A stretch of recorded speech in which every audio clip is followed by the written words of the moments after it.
As we continue our conversation, though, on inequalities, Sean Gallagher found out tomorrow isn't necessarily a celebration for everyone.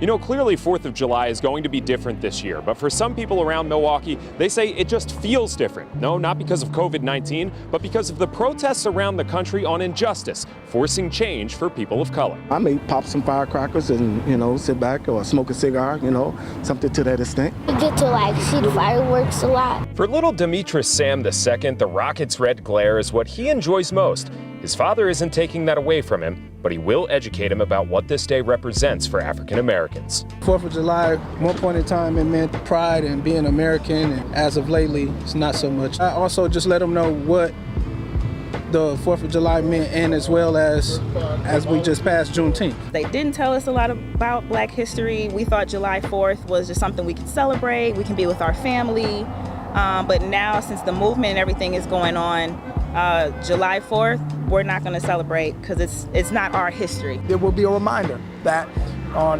July 4th, 1776, the Black people of this country were not free. Representative David Bowen and other local leaders came together to talk about racial equity and justice heading into the holiday weekend. It's also important to not dismiss the history that got us here, not dismiss the plight of folks that still were enslaved that day. This 4th of July, most people of color, African American people more particularly, are going to look and say, hey, for us, it's Juneteenth.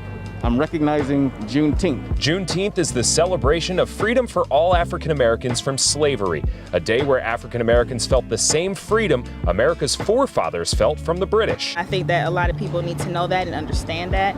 And Juneteenth is our day to celebrate. It's not necessarily replacing one holiday for the other, but understanding part of the freedom the 4th of July represents is the freedom to not celebrate. It's huge to just sit back and just see how far we came as Black people. I think that's very important. 4th of July may mean something different to you, and 4th of July may mean something different for me, but how you celebrate is not wrong. How I celebrate is not wrong. All I can do is understand and appreciate how you understand. I think the 4th of July is very important too, because when those last slaves were in Galveston, Texas, were told that they were free, you link that with what is promised to all people born in this country in our founding documents, and what the 4th of July celebrates. That's what we're striving for. So even though July 4th means different things to different people, this Independence Day can mark one where people can celebrate their America their way. In Milwaukee, Sean Gallagher, TMJ4 News. It's super hot today. Happy, maybe happy July 4th, sad 4th, should I say. What is the 4th to the slave? Frederick Douglass quoted. A lot of my homies have been texting me, people, hey, happy 4th. Well, there's several ways we can look at it. First person in America to die in the Revolutionary War, Crispus Attucks. That was the foundation of Black American freedom, whatever you want to call it. This patriotic Black American was the most patriotic man in the United States of America, as far as we could say. What did he die for? Well, he died for his so-called freedom, they say. Now, what is the 4th to the slave? Frederick Douglass asked. That's a good question. Now, most of the time when Black folks celebrate the 4th, we just do it as a barbecue. The barbecue is representative of our heritage and our lineage, breaking bread with each other, having a drink, trading stories. That's something that we do. A lot of Black folks have not elected for the 4th because we was 9 times out of 10, a lot of our folks was picking cotton. You can elect to not do so. Some argue, yeah, maybe we shouldn't. We stopped celebrating it as a day, so to say, as, hey, we're going to get fireworks. We're not gonna go get the fireworks and pay, because we know what the fireworks meant. So we elected not to actually pay these folks. Now that don't mean I'm not gonna spend no money. I got a better idea that people could do. If they say, well, I just want to withdraw and I don't want to spend these folks some money because, blah, blah, blah. If we want to get our Black power on, we could spend money with a Black business. Treat this like Juneteenth. Because actually, that's our day. First black man to get killed in the Revolutionary War, right? Grace Wisher, a foundational black American that, you know, this lady taking forever. Okay, that created the flag. They said she helped a white woman. We all know that we did all the damn work. And it's very, very vague. The information is very, very vague about her. All we know is she was 13 years old or something like that. So, you know, rest in power to Grace Wisher. Rest in power to Frederick Douglass. Douglass had a right to say what he had to say. He put in the work. He opened up and fought for the Chinese and folks that barely really fight for us to this day to come to this country. We did all the work on this day. This day, we were 9 times out of 10 picking cotton. Queen cotton, or queen sugar and king cotton. But technically, this is a black American day. We made the flag and we did all the work. So, you know, I'm looking over there right now. We just don't do this no more. We don't do this. We don't do the fireworks. So, yes, it's bittersweet for us because we know who made that flag and who really stood on that flag. Nobody's more patriotic than foundational blacks in terms of what we did for this country, what we brought for this country.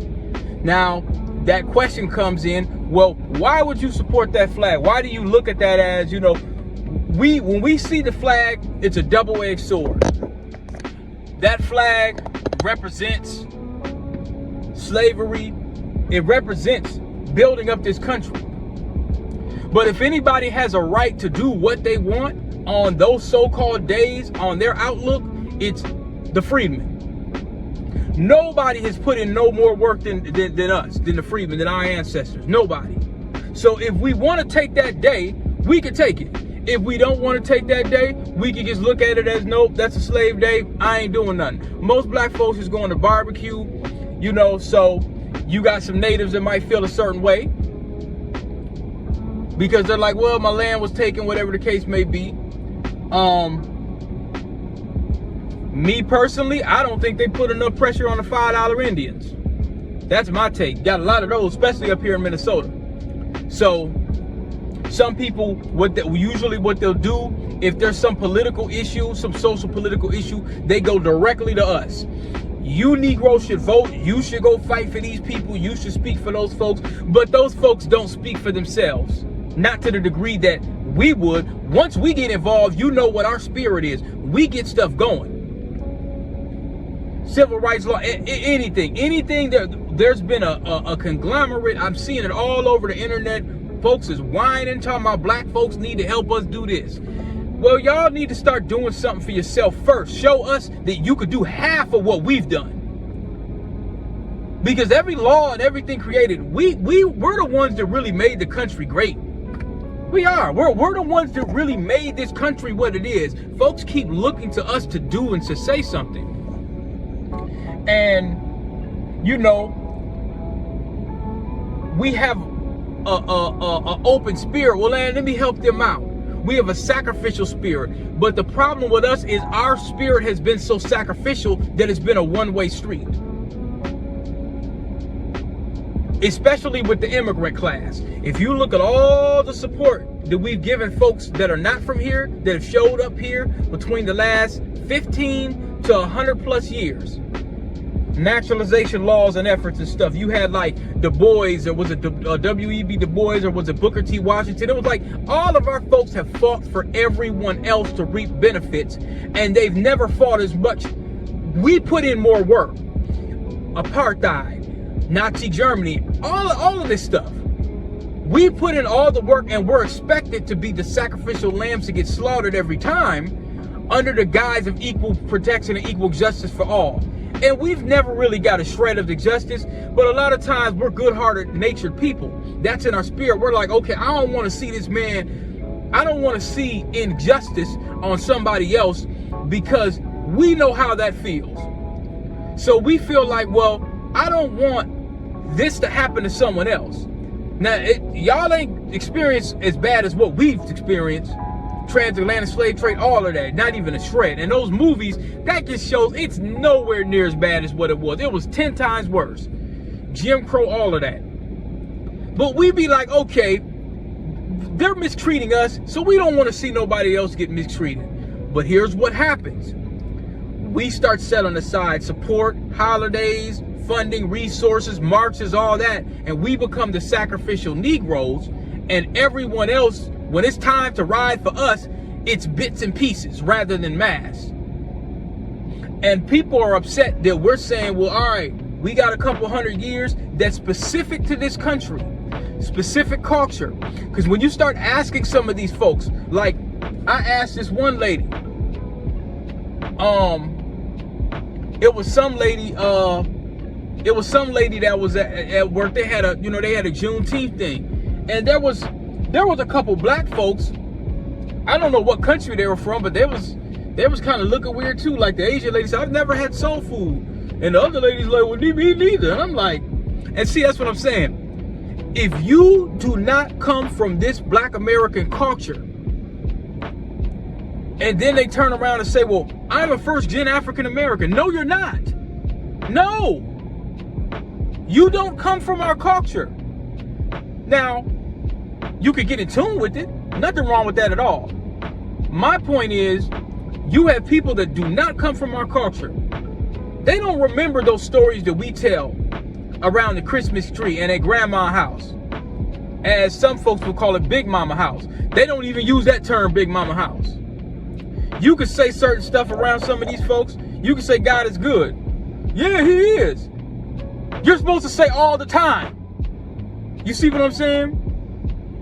20 acres and a mule. No, that's what I'm saying. So you culturally, like what Denzel Washington was asking about, well, is it a race thing? When they were talking about Color Purple and not Color Purple, but yeah, it was Color Purple, and it was something else. I was gonna say Sinners, not Sinners. It was that movie he did with it was a play. Not Alfred. I can't remember, but it was a play. Fences. They were asking him about, well, why do certain people, certain races do certain things? And he said, it's culture. Not just race. Yeah, race, you know, you have your race, okay, is this person white or black? But you have culture.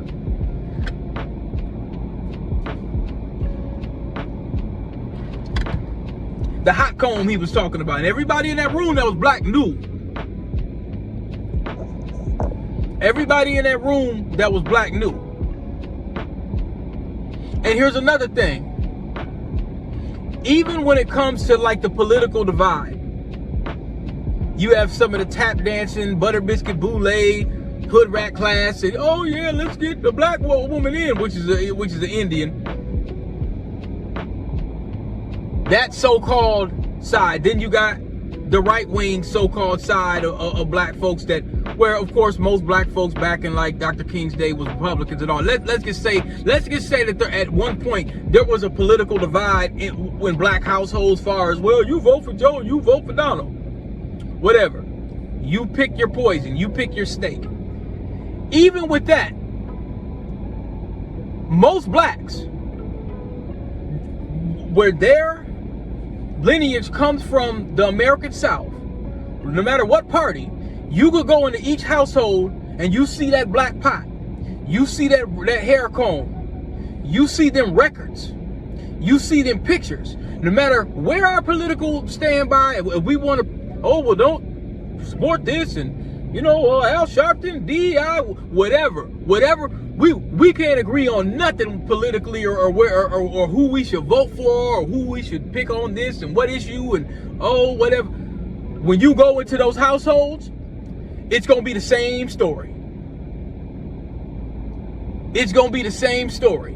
And 9 times out of 10, if slavery or reparation comes up, everybody's probably gonna say, yeah, that happened to my ancestors. Yeah, we ought to get paid. Now, how we go about it, that might be different. But 9 times out of 10, most of those households, that's culture. You gonna have an Al Green record. You gonna have a Dizzy Gillespie record. You gonna have a Miles Davis record. You gonna have funk records. You gonna have paperwork all the way back. Maybe it might be, you might have paperwork back 70 plus years. Pictures from Mississippi, growing up in Tennessee. You're going to have that cultural, so when someone else comes in and starts talking as if they come from that, they're very unfamiliar. And you'll be like, wait a minute, where are you from? You could go to a lot of these folks, these black folks in so-called higher positions. Like I seen something. Now this has something to do with it. We're talking about culture, y'all. The fourth. I seen something. You had this lady, the CEO of Essence, not one of us. They're saying this lady got a whole wife. She ain't from this country at all. But that's the person who's running it. And the ticket sales in New Orleans and Essence going down because that's the folks you got running it. But that comes, but this stuff, Ebony, Essence, all that, they've been kind of like compromised. But they don't come from our culture. They might have hung around a couple niggas, but they don't come from our culture. Because you could see what they do and you could see how they talk and you could see what they advocate for and promote. So we get back to the fourth now. I saw a picture online. It said Happy Fourth. Now when a black person says Happy Fourth to me, I could say, well man, we weren't that happy in 1776. But Happy Fourth.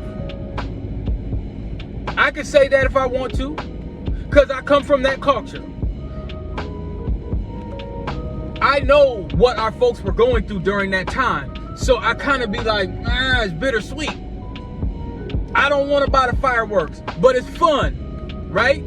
So we weren't buying the fireworks like we support our folks being picking cotton, like that was a good thing. That's not why we buy the fireworks. My guy, On Point Arms. I always talk about supporting black business. He sent me a t-shirt when I was buying ammunition. This real good brother in Colorado. He put that flag right here on his t-shirt because he went to go serve in the war. He's a veteran. I'm quite sure he understands that how the military has treated us. Me, I don't think that's necessarily a place for somebody black. That's just me. But if you're gonna go, I say go to the Navy. That's what all black folks to talk to. Even dudes that I express this. I talk this to black military veterans. I said I don't think that's a place for a black man. Given the history, they didn't get offended. They're like, I understand. But that was my path. And they have a lot of good stuff you can learn in technology, and they have skills and there's discipline. So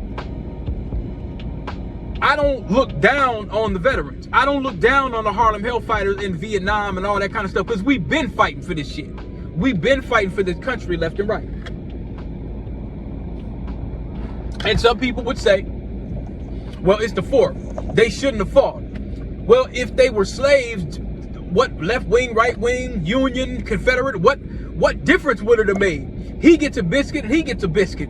They're both getting crumbs. They're like, okay, well shit, I'm gonna go to this job and see if I get free. Let me go to this job and see if I get free. So I don't look at the US soldiers that joined, that figured that maybe we could get a piece of this America that we built. I don't look down on them and say, well,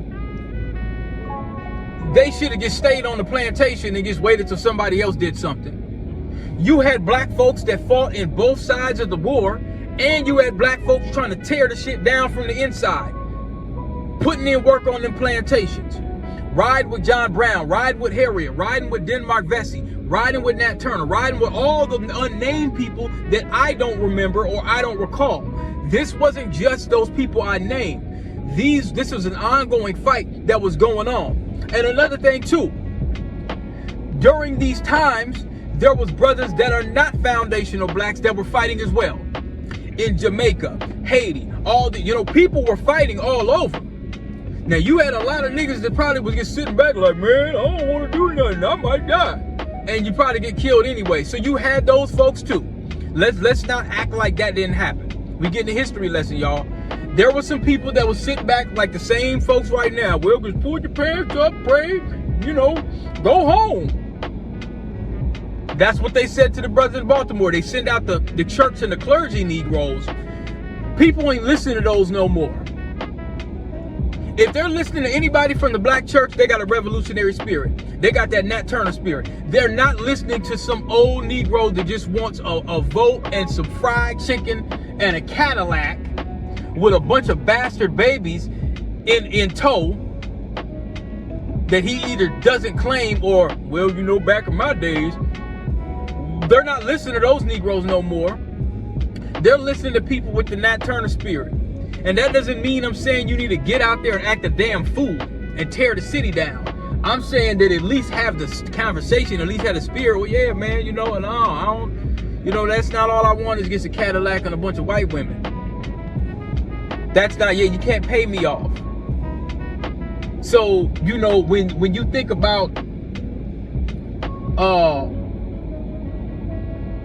you know, like right now, like, you hear about these raids and all that, man. Black folks, most black folks minding their own business.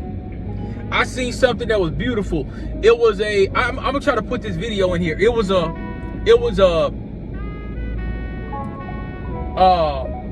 black family that bought 100 and some acres, and they got a lake with the acres. I said, man, if that ain't Freedman's energy, that right there, that reminded me when we got off them plantations, what black folks started to do. And when you watch that movie, now there's an Amazon Prime, I watched it a couple times.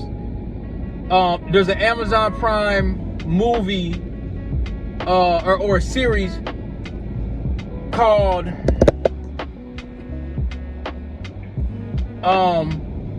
Underground Railroad. The only thing, of course, it wasn't historically correct in the manner of,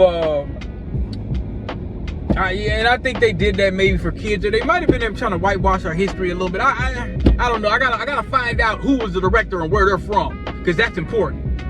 But cinematically, good. The story in itself, I like how they showed the so-called white liberal with the eugenics program when they went to Carolina. And then they showed a complete sundown state, which I don't think, they were in South Carolina, I think, at once. But then they showed North Carolina as a sundown state. And that goes back to when my dad, Ed Pearson, was talking about sundown town, north and the south. That really hit me, because when you look at the North, how he was talking about the law and order, I thought about the North was sundown. A lot of the northern cities had sundown towns. The South had some too, a lot in California. And I thought about how the entire state of North Carolina was sundown. No Negroes allowed. You can't even come here, because they was mad about that war. Now, that was in the movie. That wasn't entirely correct, because you had settlements, or you had cities of what was the place Dr. Claude Anderson talked about, where black folks, it was another Tulsa. It was another Tulsa, and they need to duplicate what's going on now in Tulsa right now. Like the mayor, they said it was reparations. Black folks is mad about that. It's not really cash, but they're putting, he said, they're putting that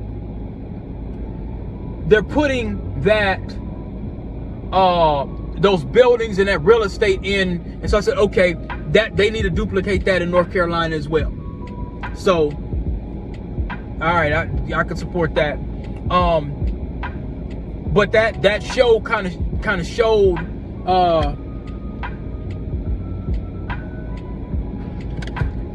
black folks eventually in Indiana. They were freedmen. They had wineries. So when I see black folks online at the rodeos, a lot of folks mad at Beyonce because the Black Buffalo Soldier, she's showing she's showing her heritage. There's nothing wrong with that. It's a million things we could say about the Carters. Some people say, oh, the Illuminati, blah, blah, blah. They promote this, blah, yo, okay, sacrilegious, whatever. But damn it, country music, cowboys, black cowboys,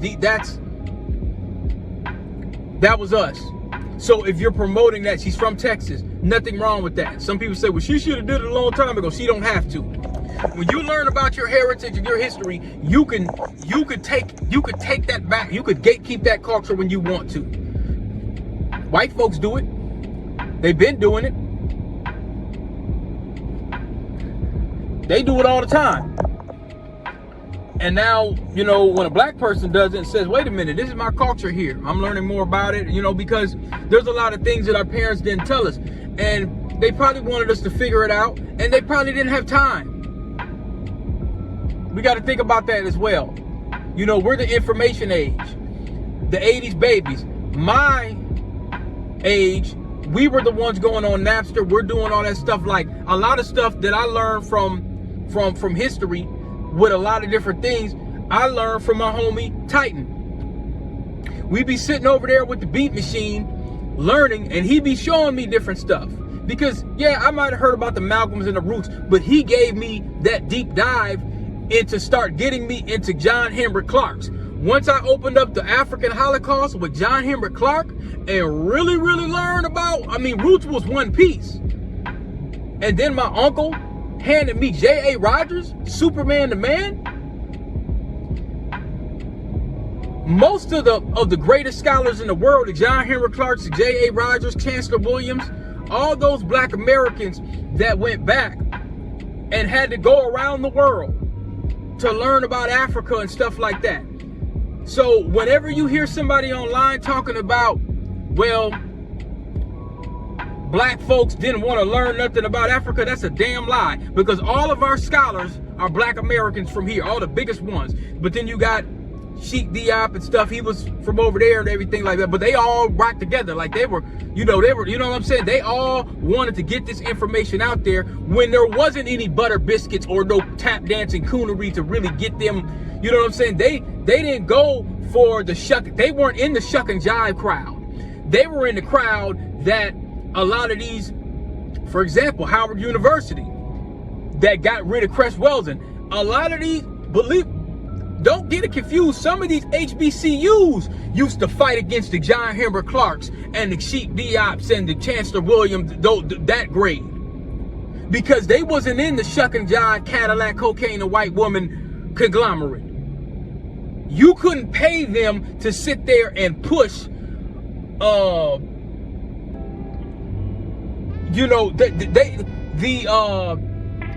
example, there was a clip with some black folks in LA, which you would probably call like the butter biscuit boule, or you know, the step infection high uppity Negro class. They were saying they don't want to deal with black folks in Watts because they were poor. Now these were the Negroes that quote unquote made it. Now I want y'all to keep in mind that class of Negroes is still the so-called Clyburn, Al Sharpton, Jesse Jackson kind of crowd, the Kamala Harris kind of crowd, the Divine Nine, 8, you know, that kind of crowd. Those were those kind of Negroes, where it was kind of the, you know, we ain't like those Negroes over there. We got something, it can't happen to me. We gotta have the 94 crime bill, but we created that problem. They were the ones that was, a lot of them were into the partying and the drugs and the bastard babies and all that, the baby boomers, a lot of them was into that. You could look this up. But they thought kind of like, well, it ain't gonna happen to me. That's them niggas over there. I can't get arrested because I made it. I'm in the high rise now. So when black folks in Watts was turning up, they were the ones talking about pull your pants up. Just do what you're told. And you getting beat with batons, black folks getting, you know, beat with you know, the police is beating on pregnant black women and all that, they were the ones saying, well, they need to pull their pants up because they didn't think it could happen to them. And then they get pulled over and get their ass kicked. And now they want to Malcolm X it. It was them. It was, y'all go pull this up. It's the LA, I don't know if they're from Baldwin Village, but it was a group of black folks that were like, hey, we ain't like those Negroes, we made it. We ain't like those blacks are bad. You see what I'm saying? It was one of those. They was like the kind of the house Negroes to a certain degree.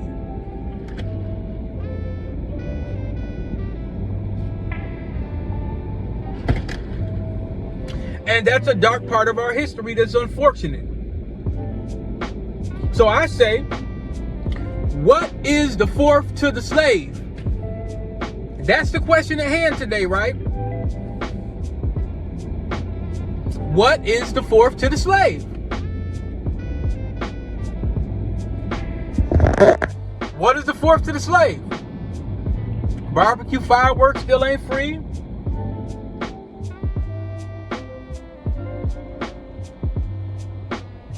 Mellow Buck concert. Shoot for 4 people shot in Chicago. Old Block, NBA Youngboy. What's the fourth to the slave? I don't know. The flag? Is it DEI? Should I go to Target and DEI? Should I protest for DEI? Should I make a Martin Luther King twerk flyer? Should I make a Diddy oil, Diddy's free flyer? Put some baby oil on the cover? Should I make a Dr. King flyer? Where a bunch of niggas probably get shot afterwards? What's the fourth to the slave? I know I'm speaking in parables, you know what I'm saying? Like, but you know what is the fourth to the slave? What should we be doing? Should we be learning some new software? Should we be watching Color Purple? Should we be watching what's the movie with Denzel where he was in the Soldier movie, got his Oscar? Should we be watching that? Should we be spending money on black businesses?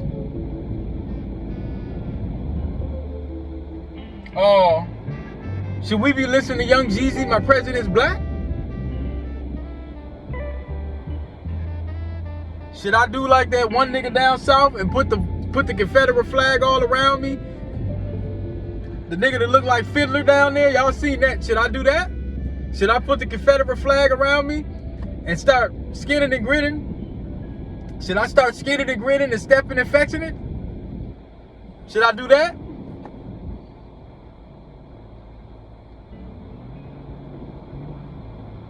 Should I call up my grandmother for history? Get her on camera and tape. Talk about the railroad. Talk about the fourth. What did the fourth mean to her? What did the fourth mean to her family? What does the fourth mean to the former slaves? That's the question I'm asking. Frederick Douglass had a good question. What should the fourth mean to the slave? I don't barbecue or fireworks specifically on this day because of that. I've been barbecuing the last week. And then once I learned who created barbecue, I figured we did already, but I learned actual history. I felt pretty good about that. Should I have already known? Yes. Is it my fault that I didn't know? Yes. Y'all tell me, what is the fourth to the slave? Should we give reverence and respect to Grace Wisher, Frederick Douglass, Crispus Attucks? Should we abandon the history? and say the hell with the flag on all of it? What is the fourth to the slave? I want everybody in the comments to tell me, what is the fourth to the slave? Or what's the fourth to you? What's the fourth to you? What does it mean to you? What do you think you should be doing? Do you think you should be shopping at a black-owned business? Should we be jumping up and down for DEI? Should we be doing that? It all depends on what you want to do. Somebody sent me something that they said, were reparations paid to the slave owners? Absolutely. Absolutely. I covered that in my second book. The South has already paid reparations. That's what they tried to say. That's what they were trying to say. The South has already paid reparations. The reparations didn't go to blacks. They went to slave owners. Did y'all know that KC has its own HBCU? So this HBCU is known as Western Bible College, Western Baptist Bible College, founded by some ministers, 1890 in Independence, Missouri. So we on 22nd and Tracy, by the way, right down the street from Lincoln Prep. Founded in Independence, Missouri, moved to Macon, Missouri, then it moved to KC, specifically in 1921. Now this specific campus was once an orphanage as well as a home for aged couples. The Depression hit in the 1930s and they closed for a little bit, then they reopened in 1937 as Western Seminary. I know multiple people are going to wonder whether or not this HBCU is still in operation today. Well, it is. There are multiple campuses in Missouri and in Kansas. And just as there are multiple ways to education, every man should at least know two, that which is given to him, the other which he gives himself. Sit down. Sit y'all ass down, all the kids sit down. I ain't gonna lie. I love all you little motherfuckers, but I ain't gonna be jumping out trying to swim and say, y'all. But if you do fall, I gotta go get you. But I love the kids. That's on my life, I'm going to get them. But goddamn, don't do shit, stay your ass in there. Shit, stay your ass in there. But goddamn. You saw got a paddle in it. Yeah, this shit's wrong. And then you drink, you get fucked up, and you try to paddle. Man, whatever, man. You don't know what you was doing, man. You could just float it in cool. That's You gotta float. Yeah, you gotta float. Doing too much. Yeah, you still that motherfucker. That was the problem, Mill. Yeah, you was. Yeah, you was. When your feet touch you at the bottom, you don't feel nobody. Oh, it is. You feel so good.